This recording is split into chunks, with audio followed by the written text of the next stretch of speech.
आज हम सीखेंगे वहन के बारे में। जीव के शरीर में विभिन्न पदार्थों का वहन करने का प्रक्रम वहन तंत्र यानी ट्रांसपोर्ट सिस्टम से संपन्न होता है। चलिए पहले पादपों यानी प्लांट्स के वहन तंत्र की बात करें।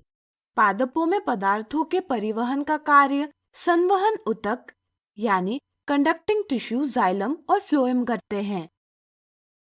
जाइलम जल और खनिज लवण का वहन करता है, जबकि फ्लोएम भोजन और अन्य पदार्थों का वहन करता है। चलिए अब देखते हैं कि जाइलम द्वारा जल का वहन कैसे होता है। जड़ों, तनों और पत्तियों की वाहिकाएं यानी ट्रकियट्स और वाहनिकाएं यानी वेसल्स जाइलम ऊतक में मिलकर जल संवहन वाहिकाओं यानी वाटर कंडक्टिंग चैनल्स का एक सतत जाल बनाती है। यह जाल पादप के सभी भागों से जुड़ा हुआ होता है। इसलिए जाइलम में वाहिकाएं और वाहिनिकाएं होती है जो जल और खनिज का वहन आयन के रूप में करती हैं। मृदा यानी सॉइल में से जड़ों की कोशिकाएं सक्रिय रूप से आयन अवशोषित करती है। इससे जड़ और मृदा के बीच आयन सांद्रण यानी आयन कॉन्सेंट्रेशन में अंतर निर्मित होता है। यह अंतर समाप्त करने के लिए जल मृदा से जड़ों में आता है और जाइलम में प्रवेश करता है। अनवरत गति यानी स्टेडी मूवमेंट से जाइलम में जल आने से इसमें जल के स्तंभ का निर्माण होता है जो ऊपर की ओर धकेला जाता है। जड़ों की कोशिकाओं द्वारा निर्मित वह दाब जिससे जल जाइलम वाहिनिका में कुछ ऊंचाई तक ऊपर की ओर जाता है, मूल दाब यानी रूट प्रेशर कहलाता है। इसी तरह पादप के वायवीय भागों यानी एरियल पार्ट से वाष्प के रूप में जल की हानि होती है, जिसे वाष्पोत्सर्जन यानी ट्रांसपिरेशन कहते हैं। इस वाष्पन यानी इवेपोरेशन से चूषण यानी सक्शन का निर्माण होता है, जिसे वाष्पोत्सर्जन कर्षण यानी ट्रांसपिरेशन पुल कहते हैं। इससे जल ऊपर की ओर खींचा जाता है और पादप के सभी भागों तक पहुंच जाता है। वाष्पोत्सर्जन पादप के ताप को भी नियमित करता है। पादपों को जल की तरह प्रकाश संश्लेषण यानी फोटोसिंथेसिस में निर्मित विलय उत्पादों, अमीनो अम्ल और अन्य पदार्थों का वहन करना भी महत्वपूर्ण होता है। यह वहन कार्य फ्लोएम द्वारा किया जाता है। प्रकाश संश्लेषण में निर्मित विलय उत्पादों का वहन स्थानांतरण यानी ट्रांसलोकेशन कहलाता है। फ्लोएम में चालनी नलिकाएं यानी सीव ट्यूब्स और साथी कोशिकाएं यानी कंपेनियन सेल्स होती हैं। विलय उत्पादों का स्थानांतरण चालनी नलिकाओं में होता है, जिसके लिए संलग्न साथी कोशिकाएं सहायता करती है। साथी कोशिकाएं में एटीपी नामक ऊर्जा अणु होता है, जिससे पादप में भोजन का वहन सक्रिय रूप से होता है। पत्तियों में निर्मित विलय उत्पाद एटीपी यानी एडिनोसिन ट्राइफॉस्फेट के उपयोग से फ्लोएम में आते हैं, जिससे फ्लोएम में विलय उत्पादों का सांद्रण यानी कॉन्सेंट्रेशन बढ़ता है।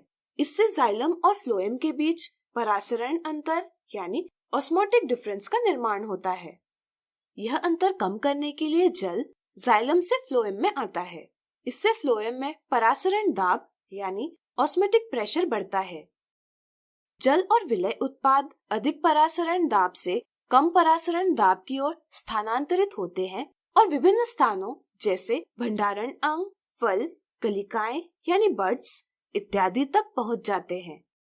ध्यान रहे, फ्लोएम ऊपरी मुखी यानी अपवर्ड और अधोमुखी यानी डाउनवर्ड दोनों दिशाओं में वहन करता है, जबकि जाइलम केवल ऊपरी मुखी दिशा में वहन करता है।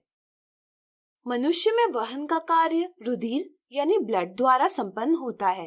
रुधिर एक तरल संयोजी ऊतक यानी फ्लूइड कनेक्टिव टिश्यू है जो प्लाज्मा और रुधिर कोशिकाओं यानी ब्लड सेल्स से बना होता है। प्लाज्मा विलीन रूप यानी डिसॉल्व फॉर्म में पाचित भोजन, कार्बन डाइऑक्साइड, नाइट्रोजनी वर्ज्य पदार्थों का वहन करता है तथा लाल रुधिर कणिकाएं यानी रेड ब्लड कॉर्पसेल्स ऑक्सीजन का वहन करती हैं। हमारे शरीर में विभिन्न नलियों का विस्तृत जाल है जिनसे रुधिर प्रवाहित होता है। इन्हें हम रुधिर वाहिकाएं यानी ब्लड वेसल्स कहते हैं। रुधिर वाहिकाओं के 3 प्रकार हैं, धमनियां यानी आर्टरीज, शिराएं यानी वेन्स और केशिकाएं यानी कैपिलरीज। धमनियां यानी आर्टरीज ऑक्सीजनित रुधिर को हृदय से शरीर के विभिन्न अंगों तक ले जाती है। हृदय द्वारा पंप किए जाने के कारण धमनियों में रुधिर उच्च दाब से प्रवाहित होता है। धमनियां उच्च दाब सहन कर पाए इसलिए इनकी भित्ति मोटी और लचीली होती है। प्रत्येक धमनी छोटी छोटी वाहिकाओं में विभाजित होती है। सबसे छोटी वाहिकाओं की भित्ति एक कोशिकीय मोटी होती है। इससे रुधिर और कोशिकाओं के बीच पदार्थों का विनिमय आसानी से हो पाता है।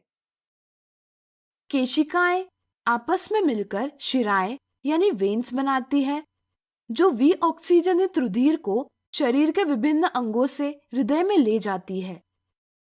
शिराओं की भित्ति पतली होती है तथा इनमें वाल्व होते हैं ताकि रुधिर एक ही दिशा में प्रवाहित होता रहे। हृदय एक पेशीय अंग है जो रुधिर को वाहिकाओं में पंप करता है। ऑक्सीजन युक्त रुधिर और कार्बन डाइऑक्साइड युक्त रुधिर को मिलने से रोकने के लिए मनुष्य का हृदय 4 कोष्ठों यानी चेम्बर्स में विभाजित होता है। ऊपरी 2 कोष्ठ अलिंद यानी ऑरिकल तथा निचले 2 कोष्ठ निलय यानी वेंट्रिकल कहलाते हैं। चलिए देखते हैं कि हृदय रुधिर को कैसे पंप करता है। जब दोनों अलिंद शिथिल यानी रिलैक्स होते हैं और दोनों निलय संकुचित यानी कॉन्ट्रैक्ट होते हैं, तब फुफ्फुस से फुफ्फुसीय शिरा यानी पल्मोनरी वेन ऑक्सीजनित रुधिर बाय अलिंद यानी लेफ्ट एट्रियम में लाती है। शरीर के अंगों से महाशिरा यानी वेना कावा विऑक्सीजनित रुधिर दाय अलिंद यानी राइट एट्रियम में लाती है। बाय निलय यानी लेफ्ट वेंट्रिकल में स्थित ऑक्सीजनित रुधिर को महाधमनी यानी एओर्टा शरीर के विभिन्न अंगों तक पहुंचाती है। इसी तरह दाएं निलय यानी राइट वेंट्रिकल में स्थित विऑक्सीजनित रुधिर को फुफ्फुसीय धमनी यानी पल्मोनरी आर्टरी ऑक्सीजनीकरण हेतु फुफ्फुस तक ले जाती है।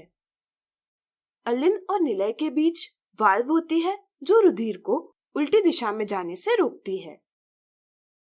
जब दोनों अलिंद संकुचित होते हैं और दोनों निलय शिथिल होते हैं, तब अलिंद और निलय के बीच वाल्व खुल जाती है, जिससे बाय अलिंद से ऑक्सीजनित रुधिर का स्थानांतरण बाय निलय में होता है और दाय अलिंद से विऑक्सीजनित रुधिर का स्थानांतरण दाय निलय में होता है। बाया निलय ऑक्सीजनित रुधिर को पूरे शरीर पंप करता है, इसलिए निलय की पेशीय भित्ति अलिंद की भित्ति से मोटी होती है। हृदय से शरीर के सभी ऊतकों में और शरीर के सभी ऊतकों से हृदय में रुधिर की निरंतर गति को हम परिसंचरण यानी सर्कुलेशन कहते हैं।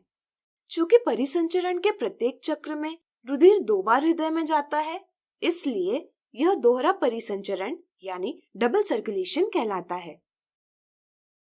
पक्षी और स्तनधारी यानी मैमल्स जंतुओं में दोहरा परिसंचरण होता है। मछलियों के हृदय में 2 कोष्ठ होते हैं।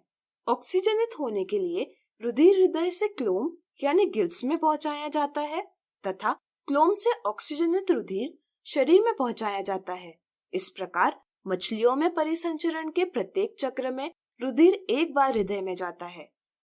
इसे हम एकल परिसंचरण यानी सिंगल सर्कुलेशन कहते हैं। जल स्थलचर यानी एम्फिबियंस और सरीसृप यानी रेप्टाइल्स जैसे जंतुओं में 3 कोष्ठीय हृदय होते हैं। इसी कारण इनमें कुछ मात्रा में ऑक्सीजनित रुधिर में विऑक्सीजनित रुधिर मिलता है।